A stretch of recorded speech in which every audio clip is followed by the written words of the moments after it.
Hi students, कल हमने बात की थी किसके बारे में, जो ईंधन है, ईंधन हमारे कितने प्रकार के होते हैं, किन किन अवस्थाओं के आधार पर होते हैं।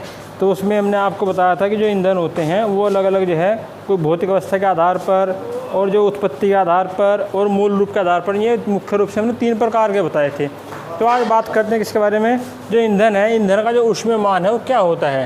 यानी कि जब क्या करते हैं ईंधन जो ऊष्मीयमान है इसका, उसके लिए हम इसकी परिभाषा है छोटी सी।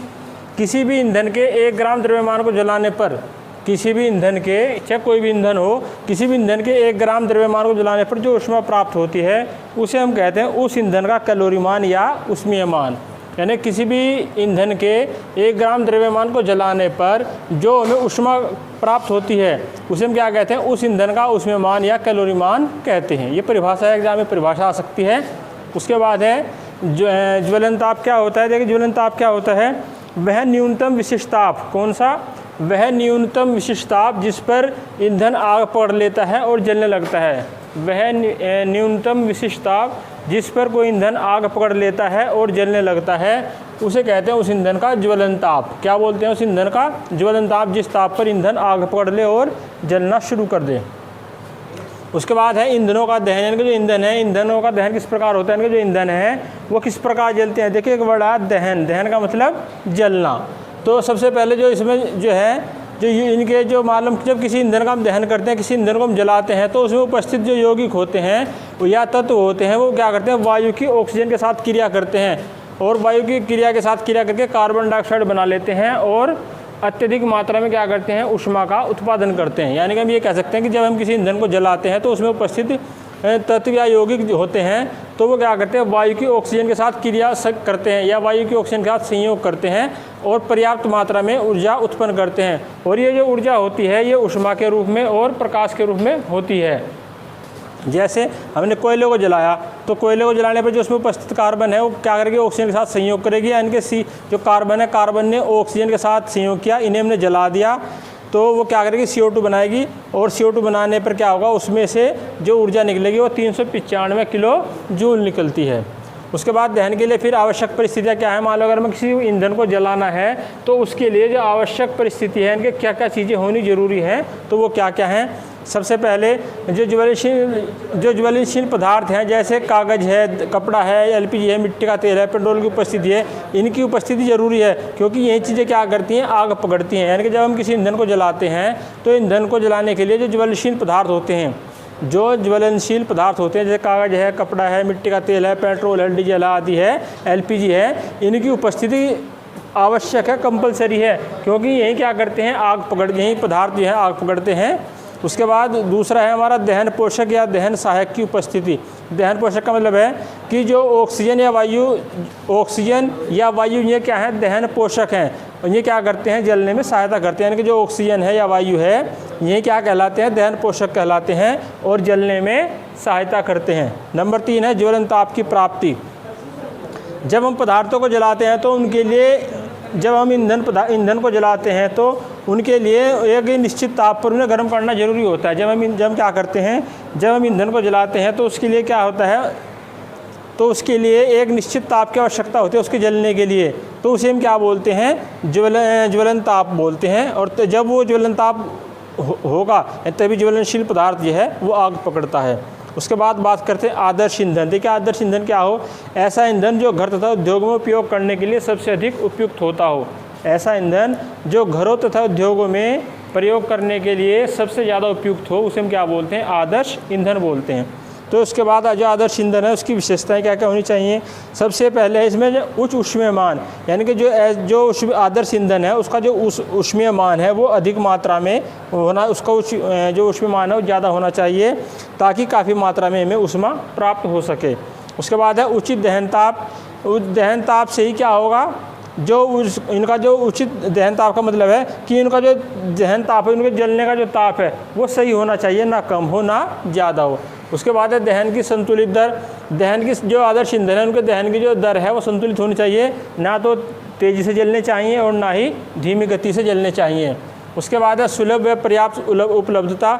जो आदर्श ईंधन है वो क्या हों, ऐसे हों कि कभी भी और किसी भी स्थान पर पर्याप्त मात्रा में उपलब्ध हो जाएं, तो उन्हें बोलते हैं सुलभ व पर्याप्त उपलब्धता। जब कोई आदर्श ईंधन कि कभी भी और किसी भी स्थान पर पर्याप्त मात्रा में उपलब्ध हो जाए, तो उसे बोलते हैं क्या कि ये जो है आदर्श ईंधन हमारा सुलभ मात्रा में और पर्याप्त मात्रा में उपलब्ध हो गया।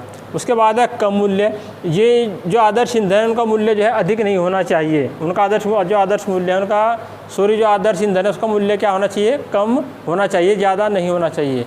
अब बात करते हैं कोयले की। कोयला क्या है? देखिए जो कोयला है वो एक महत्वपूर्ण जीवाश्म ईंधन है। जीवाश्म ईंधन क्यों कहा से? क्योंकि ये पृथ्वी के नीचे काफ़ी गहराई में पाया जाता है, इसलिए हम क्या बोलते हैं, जीवाश्म ईंधन। और इसका जो निर्माण होता है, जो हमारे वनस्पति हैं या जीव जंतु हैं उनके अवशेषों से इसका क्या होता है, निर्माण होता है। तो जो कोयला है एक बहुत ही महत्वपूर्ण जीवाश्म ईंधन है। यह कार्बन, हाइड्रोजन और ऑक्सीजन के जटिल यौगिकों और कुछ मुक्त कार्बन का मिश्रण होता है। यानी कि इसके अंदर कार्बन, हाइड्रोजन, ऑक्सीजन और कुछ मुक्त क्या पाई जाती है, कार्बन भी इसके अंदर पाई जाती है। या हम इससे ये कह सकते हैं कि जो कोयला है वो कार्बन, हाइड्रोजन तथा ऑक्सीजन के जटिल यौगिकों तथा कुछ मुक्त कार्बन का मिश्रण होता है। इसमें थोड़ी मात्रा में क्या इसके अलावा, यानी कि ये कार्बन, हाइड्रोजन और ऑक्सीजन है ये तो इसके अंदर पाई जाती है और कुछ कार्बन जो मुक्त कार्बन है वो भी पाई जाती है। इसके अलावा इसमें थोड़ी मात्रा में नाइट्रोजन और सल्फर के यौगिक भी पाए जाते हैं। अब बात करते हैं प्राप्त कहाँ से होता है हमारे देश में, कहाँ कहाँ पाया जाता है कोयला। हमारे देश में जो कोयला है वो मुख्य रूप से बिहार, मध्य प्रदेश, छत्तीसगढ़, झारखंड, उड़ीसा और पश्चिम बंगाल में पाया जाता है। अब जो कोयला है वो कितने प्रकार का होता है? तो कोयला होता है 3 प्रकार का। सबसे पहला होता है हमारा भूरा कोयला, नंबर 2 होता है बिटुमिन कोयला जिसे हम डामर युक्त कोयला बोलते हैं, और तीसरा होता है एंथ्रासाइट कोयला। तो इनमें जो उत्तम क्वालिटी का जो कोयला होता है वो होता है हमारा कौन सा, एंथ्रासाइट कोयला, क्योंकि इसमें सबसे ज़्यादा कार्बन पाई जाती है, कितनी, 96%। तो सबसे पहले बात करेंगे एक एक इनमें से। सबसे पहला जो होता है हमारा भूरा कोयला है। भूरा कोयला कौन सा होता है, जो सबसे घटिया किस्म का हो। जो भूरा कोयला होता है ये सबसे घटिया किस्म का कोयला होता है। इसमें 38% कार्बन होती है, 19% दाह्य पदार्थ होता है और शेष इसमें क्या होती है, नमी पाई जाती है, इसलिए सबसे घटिया किस्म का कोयला होता है। उसके बाद नंबर 2 बात करते हैं बिटुमिन कोयला या डामर युक्त कोयला। जो ये बिटुमिन कोयला है ये घरों में ईंधन के रूप में मुख्य रूप से प्रयोग किया जाता है। यानी कि जो हमारा ये बिटुमिन कोयला है इसे हम क्या करते हैं, घरों में ईंधन के रूप में मुख्य रूप से प्रयोग करते हैं। इसके अंदर 65% कार्बन पाई जाती है, 10% दाह्य पदार्थ है और शेष जो 25% बचा वो हमारी क्या होती है, इसके अंदर नमी होती है। यानी कि इसके अंदर 65% कार्बन, 10% दाह्य पदार्थ होते हैं और शेष इसके अतिरिक्त जो बचता है यानी कि 25% वो होती है इसके अंदर नमी। अब बात करते हैं एंथ्रासाइट कोयला। ये सबसे उत्तम क्वालिटी का कोयला होता है। सबसे बढ़िया कोयला कौन सा होता है, एंथ्रासाइट। इसके अंदर 96% कार्बन होता है, 1% दाह्य पदार्थ होता है और इसके अतिरिक्त जो शेष 3% बचता है वो क्या होती है, नमी होती है। यानी कि इसके अंदर 96% कार्बन, 1% दाह्य पदार्थ और 3% इसके अंदर नमी होती है। अब बात करते हैं इसके उपयोग की। जो कोयला इसका उपयोग, जब हम कोयले को जलाते हैं तो इसके जलाने पर कार्बन जो है ऑक्सीजन से क्रिया करके अत्यधिक मात्रा में ऊष्मा उत्पन्न करती है। जब हम कोयले को जलाते हैं तो जलाने पर क्या होता है, जो कार्बन होती है वो ऑक्सीजन से क्रिया करके अत्यधिक मात्रा में यानी कि कार्बन डाइऑक्साइड बनाएगी।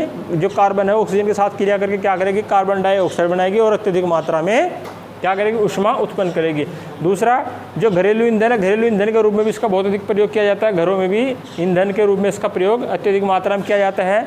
और तीसरा है जो तापीय शक्ति संयंत्र है, यानी कि जो विद्युत उत्पादन के केंद्र हैं जिनसे बिजली बनाई जाती है उन्हें बोलते हैं तापीय शक्ति संयंत्र। जो तापीय शक्ति संयंत्र हैं उनमें क्या करते हैं, हम इसका प्रयोग करते हैं। इसमें क्या करते हैं, जो कोयला है उसकी जो ऊष्मीय ऊर्जा है, कोयले को जलाने पर जो ऊष्मीय ऊर्जा प्राप्त होती है उस ऊष्मीय ऊर्जा का प्रयोग हम क्या करते हैं, विद्युत उत्पादन में करते हैं। अब बात करते हैं इसके पेट्रोलियम के बारे में। जो पेट्रोलियम होते हैं क्या होते हैं,